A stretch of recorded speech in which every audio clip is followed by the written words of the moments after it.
রব তোমাকে সতর্ক করছে যে শোনো, ছেলে সন্তান সম্পদের পিছিয়ে পড়ে আল্লাহকে ভুলে যেও না। তাহলে কি হবে?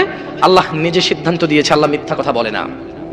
তোমরা যারা ঈমান এনেছো আকাশের প্রভুর প্রতি, তোমরা যারা ঈমান এনেছো জান্নাত জাহান্নামের মালিকের প্রতি, তোমরা যারা ঈমান এনেছো বিচার দিবসের একচ্ছত্র মালিকানার প্রতি, তোমরা যারা ঈমান এনেছো মানুষের জীবন মৃত্যুর স্রষ্টার প্রতি, তোমাদেরকে বলছি, তোমার রব বলছে ফাউলাইকা হুমুল খাসিরুন, তোমরা যারা সন্তান সন্ততির মোহে পড়ে, ধন সম্পদের মোহে পড়ে রবকে ভুলো, আল্লাহ বলছে ফাউলাইকা হুমুল খাসিরুন, তোমরা সবাই হবা ক্ষতিগ্রস্ত। জি, তাহলে জামশেদ ভাই, পুরো পৃথিবীর মানুষ যদি আল্লাহ বিরোধী হয়ে যায়, সবাই ক্ষতিগ্রস্ত হবে। এই পুরো পৃথিবী তো দূরের কথা, পৃথিবী আর পৃথিবীতে যা আছে তা আল্লাহর কাছে মাছির দানার সমান না। কি মূল্য আছে আল্লাহর কাছে? আরে পৃথিবী তো দূরের কথা, সাত আসমানকে আল্লাহ কিয়ামতে ডান হাতের মধ্যে ভাঁজ করে রাখবে, এই হচ্ছে আল্লাহ। তুমি বোঝনি মনে হয়, তুমি মনে করো তোমরা মনে হয় 50 জন মিলে দাঁড়াবে আর আল্লাহকে বলবে ইয়া আল্লাহ, ইয়া আল্লাহ, আমরা 50 জন দাঁড়িয়েছি, তুমি কি 50 জনকে ই করবে না? শোনো বেতুয়ার মানুষ, তুমি নানা অপরাধে অপরাধী, আমিও। তোমার গ্রাম আমার গ্রাম, তোমার অঞ্চল আমার অঞ্চল, তোমার ভাই আমার ভাই, তোমার বাবা আমার বাবা, তোমার মা আমার মা, কেউ মুক্ত নয়, আমরা কেউ মুক্ত নই অপরাধ থেকে। তবে শোনো, একটা অপরাধ থেকে তোমাকে সতর্ক করে যাই। বেতুয়ার মানুষ, হাজার অপরাধ রবের কাছে অপরাধ, একটা অপরাধকে রব ভিন্ন ভাবে দেখে। লক্ষ কোটি মিলিয়ন বিলিয়ন অপরাধকে রব অপরাধ বলেছে, ক্ষমা যোগ্য বলেছে, বলেছে রবের ইচ্ছা, রবের মর্জি।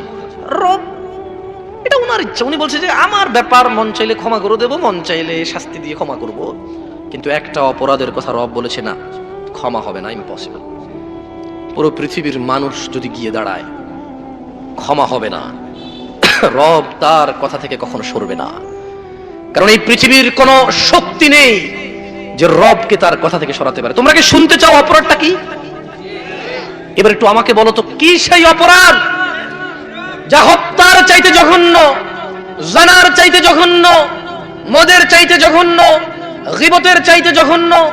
এই পৃথিবীতে আদম আলাইহিস সালাম থেকে কিয়ামত অবধি যত মানুষ যত অপরাধ করবে, সব অপরাধ থেকে এটা জঘন্য। কি অপরাধ বলো? এই অপরাধ সম্পর্কে জানা উচিত নাকি অনুচিত? বললেই তো তুমি রাগ করো, মনে করো ফিতনা করি। শোনো, তোমার ভ্রুক্ষেপ করা উচিত।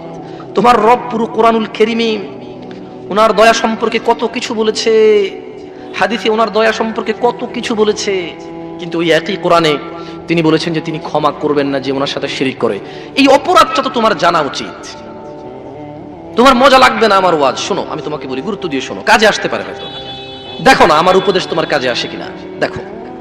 তোমাকে বলি শোনো, একটা উদাহরণ দিই তোমাকে। তুমি মনে করবা যে জামশেদ ভাই, এটা তো কোনো ওপেন কনফারেন্স না যে বিভিন্ন ধর্মীয় মানুষ আসবে আর আপনি শিরিক সম্পর্কে বলবেন। আমরা সবাই মুসলিম, লা ইলাহা ইল্লাল্লাহ বলি, ওয়া আন্না মুহাম্মাদ আবদুহু ওয়া রাসূলুহু বলি। এখানে শিরিক কিভাবে আমরা মুসলিমরা করি?